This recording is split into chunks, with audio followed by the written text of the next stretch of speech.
Баршаңызға қайырлы күн достар, сіздермен бірге мен Сәуле Алиева. Бүгін сіздермен осындай өте дәмді корей тамағы корындоктың рецептісімен бөлісетін боламын. Міндетті түрде дайындап көріңіздер және ыстық күйінде жеңіздер.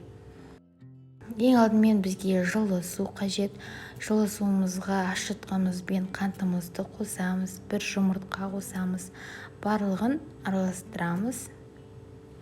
Ал енді ұнымызды шаймен қоса бастаймыз. Барлығын бірден қосып жібермейміз. Тек қана өзімізге қажет мөлшердегіде қосуымыз қажет. Сол себепті ұнды жай қосқан дұрыс. Мұнда менде сұйықтау болды, сол себепті тағы да кішкене ұн қостым. Барлығын жақсылап араластырамыз. Неке қамыр осындай болуы қажет, осындай жидкий болу керек, қатты сұйық болмағаны дұрыс. Ал енді бетін жауып 40-45 минут қоямыз көтерілгенше. Қамырымыз көтерілгенше сырымыз бен сосискамызды дайындайтын боламыз. Ең алдымен сосискамызды осылай сыртын тазалап аламыз. Достар, бұл жерде сіз қалай жақсы көресіз, сіз қалайсыз солай жасасаңыз болады. Мысалы, тек қана сосискамен жасасаңыз да болады, ешқандай сыр қоспай. Мен осылай сосисканы үшке бөлдім, сырды көп етіп турадым. Шпатель таяқшаларына ең алдымен сосисканы, одан кейін сыр, одан кейін тағы да сосисканы орналастырдым. Және де шпательдің барынша жуан алуға кеңес берем, себебі маған қамырды ораған кезде өте ыңғайсыз болды. Сол себепті мен екі таяқшадан орналастырып шықтым.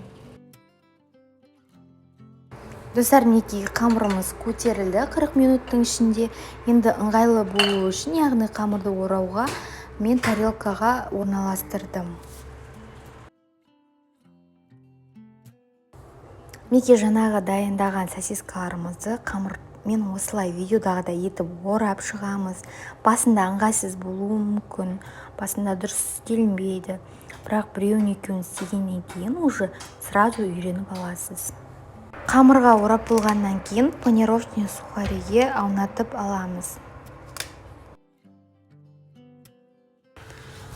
Ал енді қызып тұрған майға корындоктарымызды салып пісіреміз. Екі жағын аунатамыз. Қамырымыз пісуі қажет, ортасы шек болып қалмасын. Мінекей осылай айналдырамыз.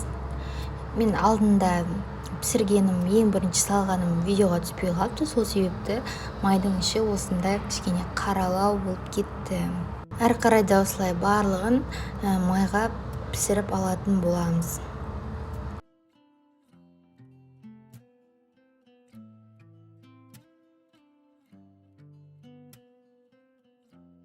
Достар, біздің корындоктарымыз дайын болды. Міндетті түрде әзірлеп қараңыздар. Және ыстық күйінде жеңіздер. Сонда дәмі қытырлап, сыр созылып, өте тәтті болады. Және кез келген соуспен ұсынсаңыз болады. Видеоны соңына дейін қарағаныңызға рахмет. Каналыма тіркеліп, видеоға лайк басуды ұмытпаңыздар.